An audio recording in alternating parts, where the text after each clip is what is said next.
Friends, இன்றைக்கி நம்ம என்ன பார்க்க போகிறோன்னா கருவேப்பிலை ஜூஸ் எப்படி பண்ணுறதுன்னு பார்க்கலாம். நம்ம தோட்டத்துலேருந்து பறிச்சிட்டு வந்த கருவேப்பிலை கொஞ்சம் எடுத்து கழுவி நல்லா கழுவி வச்சுருக்கேன். ஒரு கைப்பிடி அளவு எடுத்தால் போதும். இங்கே பாருங்கள், ஒரு கைப்பிடி அளவு எடுத்து மிக்ஸி பவுலில் போட்டிருக்கேன். இது கூட ஒரே ஒரு துண்டு இஞ்சி, இது அப்புறம் கொஞ்சமாக ஜீரகம், அப்புறம் ஒரு கொஞ்சமாக மிளகுத்தூள் சேர்த்துக்கலாம். இதை சேர்த்து இது கூட தயிர் கொஞ்சமாக சேர்த்துக்கலாம்.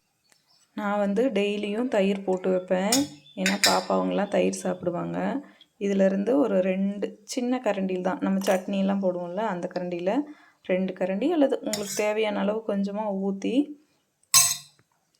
இதில் ஊற்றியாச்சு. இப்போ இதை அரைச்சி எடுத்துகிட்டு வந்துடலாம்.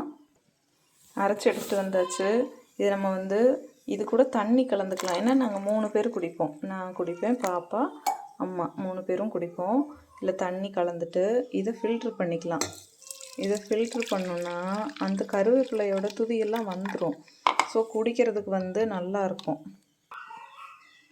இதில் நம்ம தேவையான அளவு உப்பு சேர்த்துக்கலாம். உப்பு சேர்த்து இது அவ்வளோதான் ஃப்ரெண்ட்ஸ். இங்கே பாருங்கள், டம்ளரில் ஊற்றி இதை நம்ம எடுத்து குடிக்கலாம். வெறும் வயிற்றில் காலையில் 7 மணிக்கு டெய்லியும் இந்த ஜூஸ் ரெடி ஆகிரும் நம்ம வீட்டில். இதில் ஏகப்பட்ட ஹெல்த் பெனிஃபிட்ஸ் இருக்குது ஃப்ரெண்ட்ஸ். இதயத்துக்காகட்டும், முடிக்காகட்டும், ஸ்கின்னுக்கு எல்லாருமே குடிக்கலாம். சின்ன குழந்தையிலேருந்து பெரியவங்க வரைக்கும் எல்லாருமே குடிக்கலாம். இது ரொம்ப ஹெல்த்தியானது. நீங்களும் செஞ்சு நீங்களும் குடிங்க, குழந்தைகளுக்கும் கொடுங்க. நம்ம சேனலை சப்ஸ்கிரைப் பண்ணுங்கள், எல்லாருக்கும் ஷேர் பண்ணுங்கள், லைக் பண்ணுங்கள். தேங்க்யூ.